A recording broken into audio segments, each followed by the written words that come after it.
কোনো কোম্পানী গাড়ী আপোনাৰ চলাবলৈ মন নাযায় সেফটি বিচাৰিছে তেতিয়াহ'লে মই কওঁ আপোনালোকক Honda Elevate কিনক আৰু আপোনালোকে সেফটিৰ সৈতে ঘূৰিব পাৰিব 1,57,000 টকা আপোনালোকে ফ্ৰী মানে ডিসকাউন্ট পাব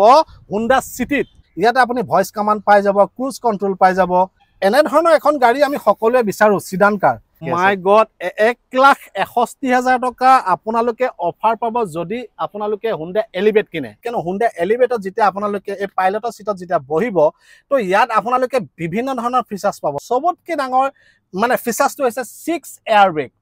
তো সেফটি কথা যদি আমি চিন্তা কৰো তেতিয়ালে 6 এয়াৰ ব্ৰেক এখন কাৰ আপুনি ল'ব লাগিব আৰু এইখন হৈছে Honda Elevate আসু মই গুৱাহাটীত আৰু আপোনালোকলৈ বিশেষ দুখন গাড়ী লৈ আহিছো আৰু এখন হৈছে Honda Elevate আৰু নেক্সট খন হৈছে Honda City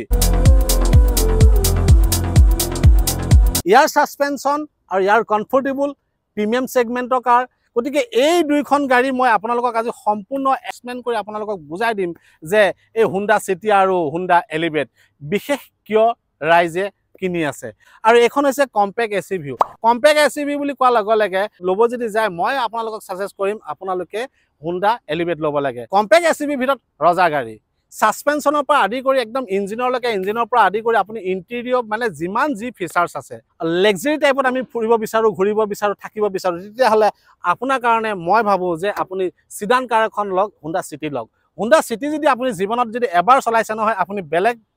কোনো কোম্পানী গাড়ী আপোনাৰ চলাবলৈ মন নাযায় যদি আপুনি কম্পেক্ট এসইউভি গাড়ী যদি চলাইছে তেতিয়াহলে মই যদি কওঁ আপোনালোকক যে Honda Elevate এখন যদি আপুনি এবাৰ যদি চলাই আৰু বেলেগ কোম্পানী আপোনাৰ গাড়ী চলাবলৈ একেবাৰে মন নাযাব মই আজি আপোনালোকক এখন হেচবেক দেখাব পাৰিলো হয় মই হেচবেক কিয় দেখুৱা নাই এই কাৰণে দেখুৱা নাই সিডান আৰু কম্পেক্ট এসইউভি মানুহে বেছি বিচাৰে এতিয়া কথা হ'ল মই এই Honda Elevate খন আপোনালোকক ভিতৰ ইন্টেৰিয়ৰ কি ফিচাৰ্স আছে লগতে আপোনালোকে এই গাড়ীখন ল'ব যাওঁতে কি আপোনালোকে ডকুমেন্ট জমা দিব লাগিব লগতে ডাউন পেমেন্ট কিমান দিব লাগিব অন ৰোড প্ৰাইস কিমান এক্স শ্বৰুম প্ৰাইস কিমান কি ফিচাৰ্স আছে সকলোখিনি কম লগতে Honda City x showroom price down payment লগতে আপোনালোকে এই গাড়ীখনৰ ফিচাৰ্স কি পাব সকলোখিনি কম লগতে আপোনালোকে কোনটো ডিলাৰত আহিব লাগিব সেইখিনিও কৈ আছো তো বলক মই এলিভেটৰ ভিতৰত আপোনালোকক লৈ যাওঁ Honda Elevate বুলি কোৱা লগে আৰু বেলেগকে আপোনালোকক একো ক'ব নালাগে কিয়নো Honda Elevateত যেতিয়া আপোনালোকে এই পাইলটৰ সিটত যেতিয়া বহিব তো ইয়াত আপোনালোকে বিভিন্ন ধৰণৰ ফিচাৰ্স পাব সবতকৈ ডাঙৰ কথা হৈছে মানে কি জানেনে ইয়াৰ ফিচাৰ্সটো সবতকৈ ডাঙৰ মানে ফিচাৰ্সটো হৈছে 6 এয়াৰ ব্ৰেক মানে কি আমি ধৰক এখন গাড়ী যেতিয়া আমি সেফটিটো বেছি বিচাৰো তো সেফটি কথা যদি আমি চিন্তা কৰো তেতিয়ালে 6 এয়াৰ ব্ৰেক এখন কাৰ আপুনি ল'ব লাগিব আৰু এইখন হৈছে Honda Elevate এতিয়া ইয়াত আপোনালোকে কি সুবিধা পাব ইয়াত আপোনালোকে ক্ৰুজ কন্ট্ৰোল পাব মানে আপুনি যদি গাড়ীখন ধৰক 80 বা 60 যদি আপুনি ফিক্স কৰি লয় তেতিয়ালে আপুনি এক্সেলেৰেটৰ দিব নালাগে বুজি পাছেনে এই আপোনাৰ ক্ৰুজ কন্ট্ৰোল থকা এখন কম্পেক্ট এসইউভি লগতে আপোনাৰ ক্লাইমেট কন্ট্ৰোল ইনফৰটেইনমেন্ট সিস্টেম এখিনি কিন্তু আপোনালোকে পাব লগতে ওয়্যাৰলেস চাৰ্জাৰ পাই যাব আপোনালোকে আৰু ধৰক আপোনালোকে ইয়াত ভয়েস কমান্ড পাই যাব যদি ভয়েস কমান্ডত যদি আপোনালোকে যদি বেছি গুৰুত্ব দিব বিচাৰে তেতিয়ালে ভয়েস কমান্ডও আপোনালোকে পাই যাব এলিভেটৰ এক্স শ্বৰুম প্ৰাইস লগতে ডাউন পেমেন্ট আৰু কি অফাৰ আছে দাদা নমস্কাৰ Honda Elevate বুলি কোৱা লগে বেলেগ এটা মানুহে মাইন্ডত লয় ইয়াৰ সাসপেনশন ইয়াৰ ইন্টেৰিয়ৰ সেফটি গোটেই বস্তুবিলাক অলপ ইউনিক হয় বেলেগ কোম্পানীতকৈ গতিকে এলিভেটত আপোনাৰ ধৰক এক্স শ্বৰুম প্ৰাইস কিমান আহে এক্স শ্বৰুম এলিভেট আৰম্ভ হয় 11,99,900 টকাৰ পৰা আৰম্ভ হয় ওকে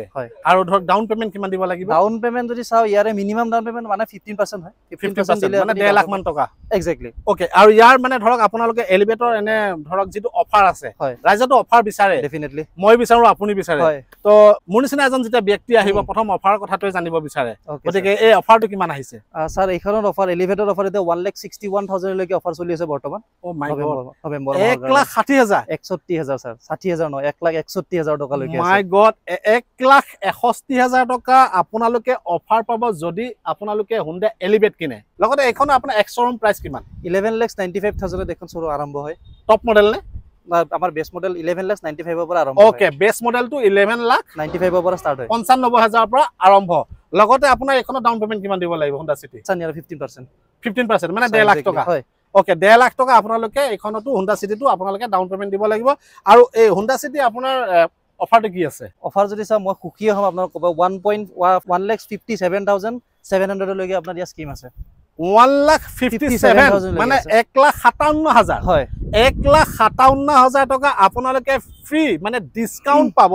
হুণ্ডা চিটিত। গাড়ীৰ দাম যদি আপোনাৰ 11,95,000 টকা যদি হৈ যায়, এতিয়া 2 লাখ টকা যদি আপুনি যদি কম পাই গ'ল হয় ডিছকাউণ্টত, তেতিয়াহ'লে আৰু ইয়াতকৈ ভাল কথা কি হ'ব পাৰে? একদম আজিৰ দিনত ইয়াতকৈ ভাল কথা নাই আৰু নাই আৰু একদম হুণ্ডা চিটি ক'বই নালাগে। মানে মই গাড়ীখনৰ ভিতৰত মই বহিব বিচাৰিছোঁ। এতিয়া এই গাড়ীখনৰ মই ভিতৰলৈ লৈ আহিছোঁ আপোনাক। ইয়াতে চাওক, এইটো হৈছে এয়া হৈছে ষ্টেৰিং মাউণ্ট কণ্ট্ৰল। ইয়াতে আপুনি ভইচ কমাণ্ড পাই যাব, ক্ৰুজ কণ্ট্ৰল পাই যাব,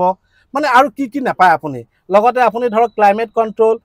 ৱায়াৰলেছ চাৰ্জাৰ, ইনফৰটেইনমেণ্ট ছিষ্টেম আপুনি 7 ইঞ্চি ভিতৰত পাই যাব। লগতে আপোনাৰ মুনৰুফ পাই যাব। মুনৰুফটো দেখিছে, এইটো মুনৰুফ, গতিকে এইটো ছানৰুফ নহয়, একচুৱেলি মুনৰুফ হয়। আৰু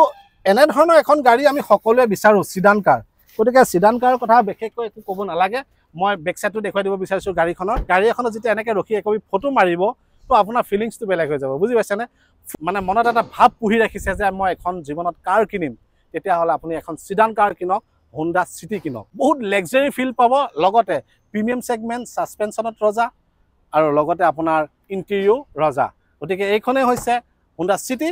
আপোনালোকে চাই ল'ব, ডিলাৰত আহিব। ডিলাৰৰ নামটো আকৌ এবাৰ কৈ দিয়ক। হয় স্যাৰ, ডিলাৰৰ নামটো হৈছে আমাৰ পেৰামাউণ্ট হুণ্ডা। হয়, ইয়াত মালিগাঁও ৰেলৱে গেট নম্বৰ 1 আছে। ভিজিট কৰিব, টেষ্ট ড্ৰাইভ কৰিব, গাড়ী চলাব। দুইখন গাড়ীৰ ভিতৰত যিকোনো এখন যেতিয়া গাড়ী কিনিব, তো আপোনাৰ ছাৰ্ভিচৰ কথা আহি পৰে। এতিয়া ছাৰ্ভিচতো একদম তেওঁলোকৰ একদম নাম্বাৰ 1। হুণ্ডা চিটি হওক বা হুণ্ডা এলিভেট হওক, যেতিয়া আপুনি ছাৰ্ভিচিং কৰিব আহিব, ছাৰ্ভিচিং কৰিব আহোঁতে বেছি সময় আপোনালোকে ৰখিব নালাগে, কিয়নো খুবেই তেওঁলোকে গুৰুত্ব সহকাৰে আপোনাৰ গাড়ীখন ছাৰ্ভিচিং কৰি দিব। মই ছাৰ্ভিচ চেণ্টাৰটো আপোনালোকক দেখুৱাই দিছোঁ এইকাৰণে, যাতে আপুনি গাড়ীখন লোৱাৰ পিছত ছাৰ্ভিচ চেণ্টাৰত আহিব লাগিব, সেইকাৰণে মই আপোনালোকক দেখুৱাই দিছোঁ। লগতে মই আপোনালোকক ডিলাৰটো দেখুৱাই দিছোঁ। ডিলাৰৰ ভিতৰ হওক বাহিৰ হওক সকলো দেখুৱাই দিছোঁ আপোনালোকক, যাতে আপোনালোকে হুণ্ডা চিটি হওক, হুণ্ডা এলিভেট হওক বা হুণ্ডা এমেজ হওক, কোনখন গাড়ী ল'ব আপুনি নিজে ডিচাইড কৰিব। যদি ভিডিঅ'টো চাই ভাল পালে লাইক, কমেণ্ট, শ্বেয়াৰ কৰিব। নতুন এটা ভিডিঅ'লৈ পুনৰ লগ পাম। আজিলৈ আহোঁ, ধন্যবাদ।